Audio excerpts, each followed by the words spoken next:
छत्तीसगढ़ में 70 सीटों पर होने वाले दूसरे चरण के चुनाव के लिए प्रचार अभियान तेज हो गया है और राजनीतिक नेता राज्य में बिजली से चलने वाली रैलियों को संबोधित कर रहे हैं। भाजपा नेता और प्रधानमंत्री नरेंद्र मोदी ने मुंगेली में अपनी पार्टी की विजय संकल्प महारैली को संबोधित किया, जहां उन्होंने दावा किया कि छत्तीसगढ़ के लोग अब राज्य में कांग्रेस नहीं चाहते हैं। प्रधानमंत्री मोदी ने मुंगेली में विजय संकल्प महारैली को संबोधित करते हुए कहा, 5 साल तक आपको लूटने वाले कांग्रेस नेताओं की विदाई का समय आ गया है। आज जबकि पूरा देश देख रहा है कांग्रेस की कमान किसने संभाली है, पार्टी की हार मोदी की नहीं आपकी हार है, छत्तीसगढ़ की जनता की हार है। आदिवासी, गरीब और पिछड़ा वर्ग कांग्रेस पार्टी की विदाई का बेसब्री से इंतजार कर रहा है। महिलाओं ने तय कर लिया है कि अब उन्हें कांग्रेस नहीं चाहिए। कांग्रेस को भी समझ आ गया है कि अब अलविदा कहने का समय आ गया है। जून 2022 में राजस्थान के उदयपुर में कन्हैया लाल हत्याकांड को लेकर कांग्रेस पार्टी पर तीखा हमला बोलते हुए प्रधानमंत्री मोदी ने कहा कि जहां भी कांग्रेस सत्ता में आई वहां अपराध के दर चरम स्तर पर पहुंच गई।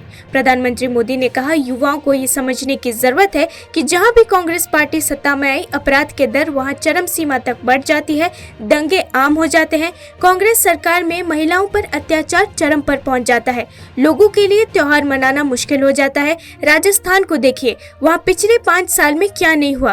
क्या हमने कभी सोचा था कि हम सर तन से जुदा जैसे नारे सुनेंगे, लेकिन राजस्थान में कैमरे पर ऐसे हुआ। मेरे परिवारजनों, कांग्रेस की एक और पहचान है जो यहाँ के युवाओं को समझना बहुत जरूरी है।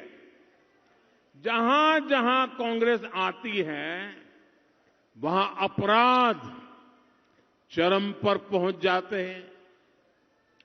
कांग्रेस सरकार में दंगे फसाद आम हो जाते हैं। कांग्रेस सरकार में बहनों बेटियों के साथ अत्याचार चरम पर पहुंच जाता है। लोगों के लिए अपने तीज त्योहार मनाना तक। अधिकारियों ने बताया कि प्रधानमंत्री नरेंद्र मोदी मंगलवार शाम को झारखंड की राजधानी रांची में रोड शो करेंगे।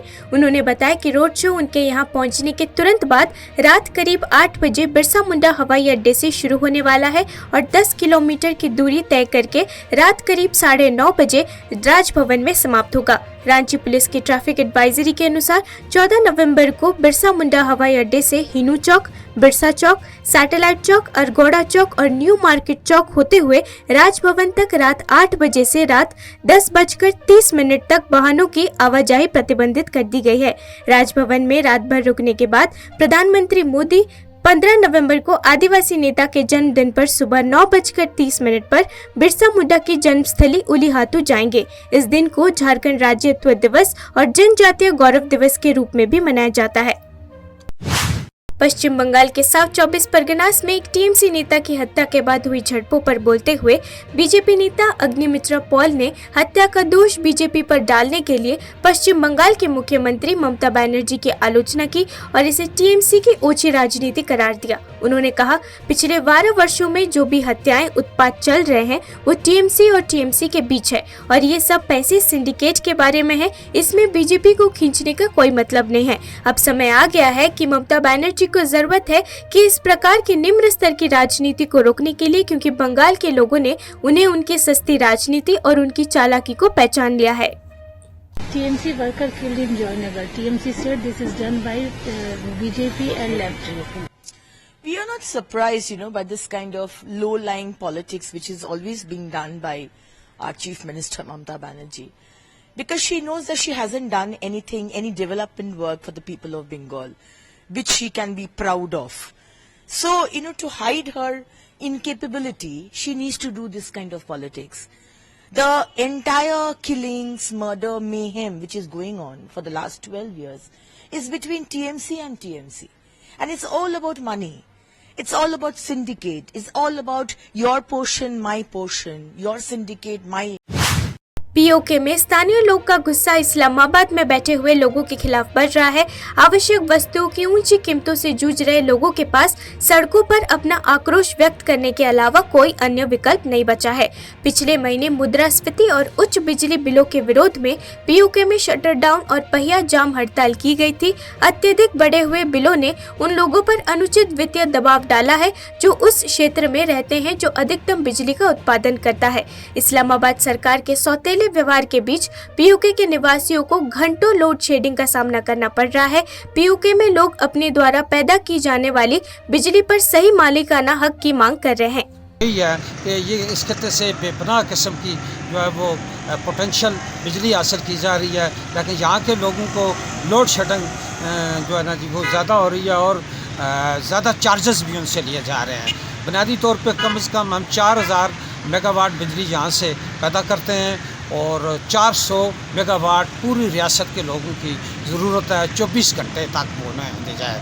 हमारा मंगला डैम जब बन रहा था उस वक्त बाकायदा तौर पर हुकूमत पाकिस्तान ने हुकूमत आज़ाद कश्मीर के साथ एक वायदा किया और साथ ये भी कहा कि हम आपको फ्री ऑफ कॉस्ट बिजली फराहम करेंगे। फिर उसके बाद जो है हमारा नीलम झेलम विपक्ष के भारत गठबंधन में दरारें अब और अधिक प्रमुख है।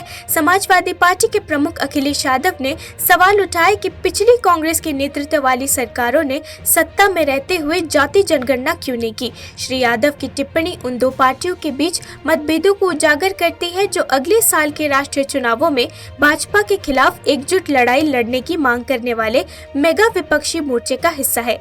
पिछली सरकारों ने अपनी दोषपूर्ण नीतियों के कारण इस पर कार्रवाई नहीं की। उन्होंने चुनावी राज्य मध्य प्रदेश के सतना में एएनआई को बताया और जाति जनगणना की मांग पर उनकी एक्सरे टिप्पणी पर कांग्रेस नेता राहुल गांधी पर तंज कसा। आपको बता दें कि कल एक रैली में श्री गांधी ने जाति जनगणना के लिए अपना आह्वान दोहराया और इस अभ्यास को एक्सरे कहा जो देश में विभिन्न समुदायों का विवरण देगा। इस बारे में पूछे जाने पर श्री यादव ने कहा कि जाति जनगणना की कांग्रेस की मांग एक चमत्कार है। मध्य प्रदेश में विधानसभा चुनावों के बीच कांग्रेस नेता राहुल गांधी ने मतदाताओं को लुभाने के लिए एमपी के भोपाल में एक रोड शो किया। रोड शो के दौरान उन्होंने कहा, भाजपा इस समय मध्य प्रदेश में सत्तारूढ़ पार्टी है। ये देश की सबसे भ्रष्ट सरकार है। भारत नफरत का देश नहीं है, ये प्यार का देश है। जैसे कि मैंने भारत जोड़ो यात्रा के दौरान कहा था, नफरत के बाजार में मोहब्बत की दुकान खुलनी है। कांग्रेस पार्टी जहाँ भी गई है लोगों को एकजुट करने का काम किया है।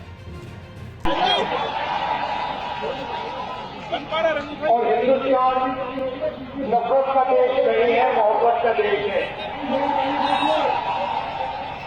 तो जैसे मैंने भारत जोड़ो यात्रा में कहा था, भैया थोड़ा सा जगह दो ना। नफरत के बाजार में मोहब्बत की दुकान खोली है। जहाँ भी कांग्रेस पार्टी जाती है लोगों को जोड़ने का काम करती है। एआईएमआईएम अध्यक्ष असदुद्दीन ओवैसी ने एक सार्वजनिक बैठक में बोलते हुए कहा कि कांग्रेस को भाजपा आरएसएस द्वारा नियंत्रित किया जा रहा है और उस पर कुत्ते की सीटी की राजनीति का आरोप लगाया। उन्होंने कहा, जब आपके पास कहने के लिए कुछ नहीं होता है तो आप हमारे कपड़ों के बारे में बात करना शुरू कर देते हैं। इसे कुत्ता सीटी की राजनीति कहते हैं जो कांग्रेस अध्यक्ष कर रहे हैं। मैंने आपको पहले ही बताया था कि मल्लिकार्जुन खड़गे आरएसएस से आए हैं और आरएसएस के साथ उनका संबंध अभी भी है। मोहन भागवत उनका नियंत्रित कर रहे हैं। मोदी ने कहा था कि कपड़े देखकर पहचानो, तो आरएसएस अन्ना ने कह दिया शेरवानी देखकर पहचानो। मेरे अजीज दोस्तों और बुजुर्गों, मोदी ने कपड़ों की मिसाल बताकर कहा कि इनसे खतरा है, तो आरएसएस अन्ना भी शेरवानी को दिखाकर कह रहे हैं कि इनसे खतरा है और कहते हैं कि मजलिस रजाकारों से इनका ताल्लुक है। अरे आरएसएस अन्ना, तुम सियासत में चेपिद्दी का शेरवा हो, तुम तारीख को नहीं जानते। अरे तुम तेलंगाना में दुर्रलू की सियासत कर रहे हो, रेड्डी गारू, दुर्रलू तो तुम हो। अरे मजलिस का ताल्लुक कोई रजाकारों से ना था। केंद्रीय गृह मंत्री अमित शाह मध्य प्रदेश के दतिया जिला पहुंचे। उन्होंने पीताम्बरा पीठ में पूजा अर्चना की। अमित शाह ने दतिया में जनसभा भी की। 230 सदस्य मध्य प्रदेश विधानसभा के लिए 17 नवंबर को मतदान होना है और वोटों की गिनती 3 दिसंबर को होगी।